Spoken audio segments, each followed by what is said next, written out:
Fue recibido por el embajador de Croacia en Chile, señor Franek Krenic, quien junto a Daniel Prieto, nuestro comentarista internacional, profundizaron referente a la situación en la ex Yugoslavia.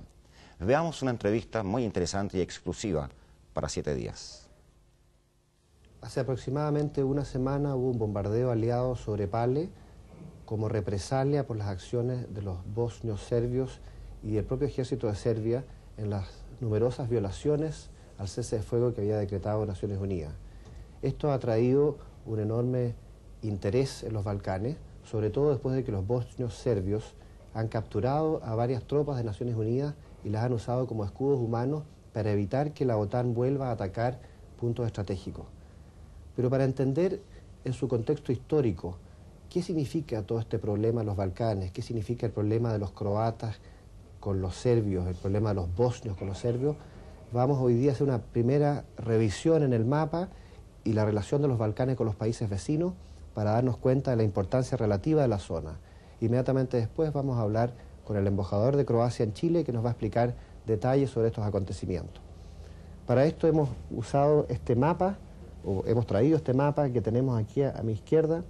donde, como ustedes pueden ver, la ex Yugoslavia se encuentra en este plano café, al lado de Albania, que está al sur, al lado de Austria, que está al norte, Hungría, un poco más al este, Rumania, Bulgaria, Turquía, Italia. Es importante mencionar a todos estos países porque básicamente el problema que se ha producido es que desde que Croacia decreta su independencia, junto con Eslovenia, hace aproximadamente unos 5 años atrás, se produce una reacción de la antigua Yugoslavia, de los serbios que tenían un monopolio de las armas y actúan militarmente sobre ciertos puntos de Croacia que ellos quisieron dominar desde entonces.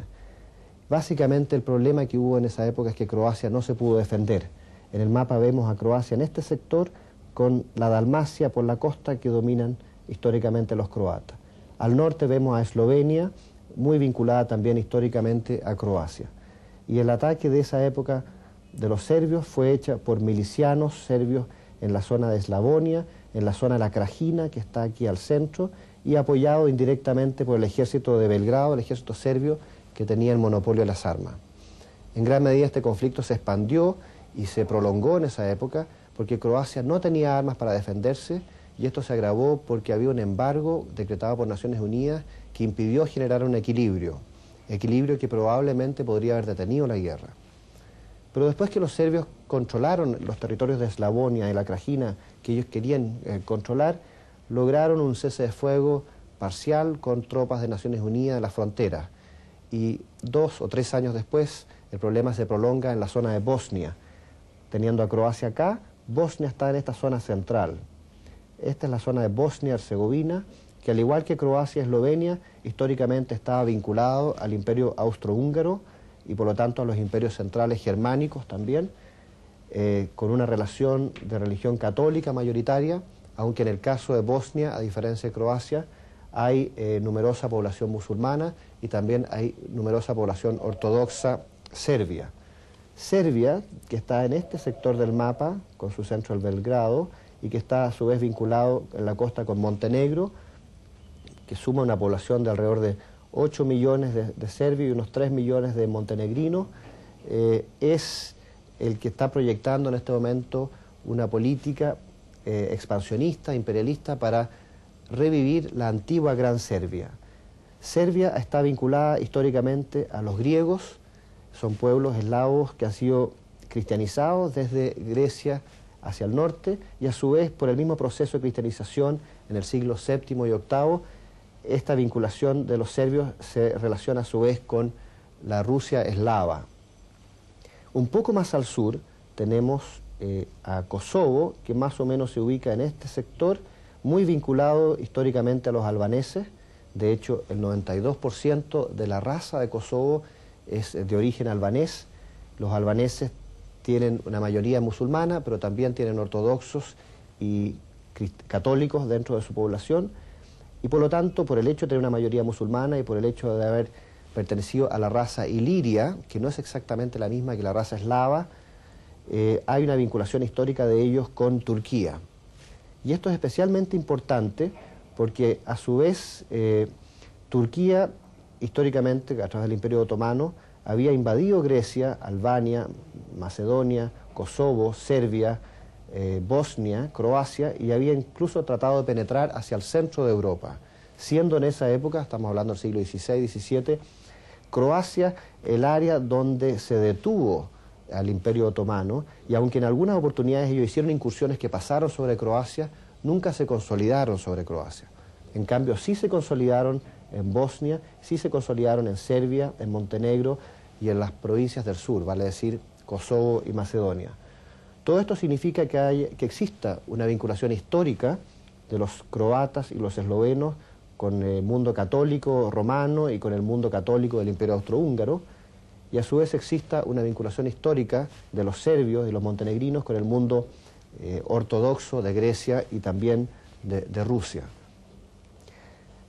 El problema de los Balcanes es especialmente importante porque la Primera Guerra Mundial de algún modo se genera en el atentado de Sarajevo contra el príncipe heredero del Imperio Austrohúngaro.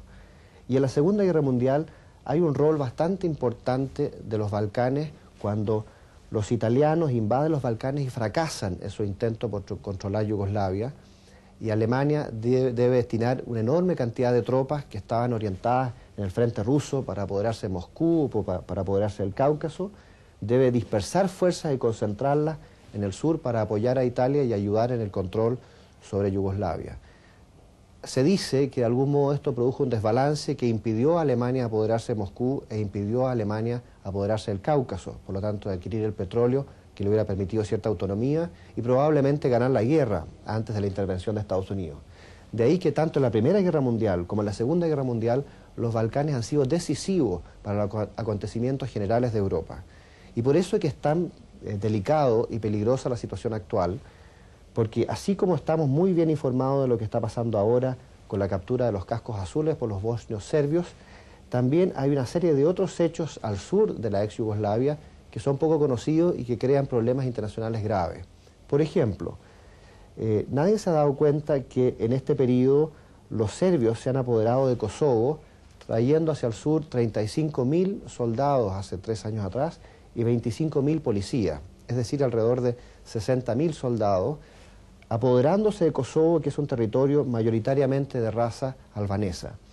Y también hay un riesgo bastante serio de Macedonia, que tiene una disputa con Grecia por el nombre de Macedonia, pero indirectamente existe un problema más grave, y es que Grecia apoya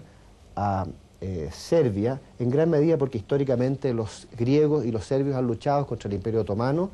y por la misma razón el Imperio Otomano, o sea, los turcos actuales, están apoyando a los musulmanes bosnios. Todo esto crea una cadena de interrelaciones bastante compleja que podría agravar el problema y extenderlo no solo a Albania, si el día de mañana Serbia se propone hacer una limpieza étnica en Kosovo, sino que también a Grecia, en la medida que hay un problema con Macedonia, y a Turquía, en la medida que Turquía quisiera apoyar a los musulmanes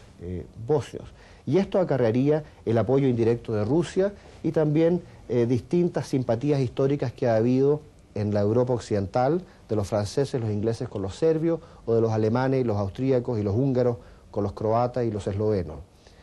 Para hablar en detalle de todos estos temas, tenemos con nosotros al embajador de Croacia en Chile,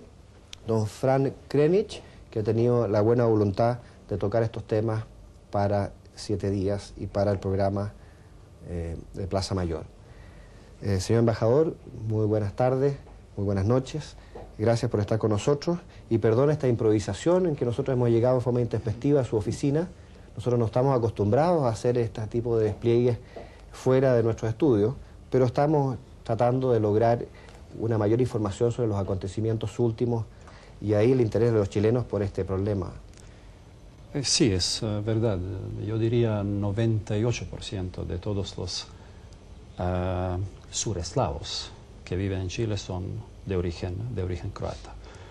Y 80% de ellos llegaron de una sola isla, que se llama isla de Brač, que se encuentra justamente acá en el centro, enfrente de la costa dálmata. Los primeros llegaron hace 100 años. Primero en la zona de Magallanes, buscando oro. Después se convirtieron en los ganaderos Y durante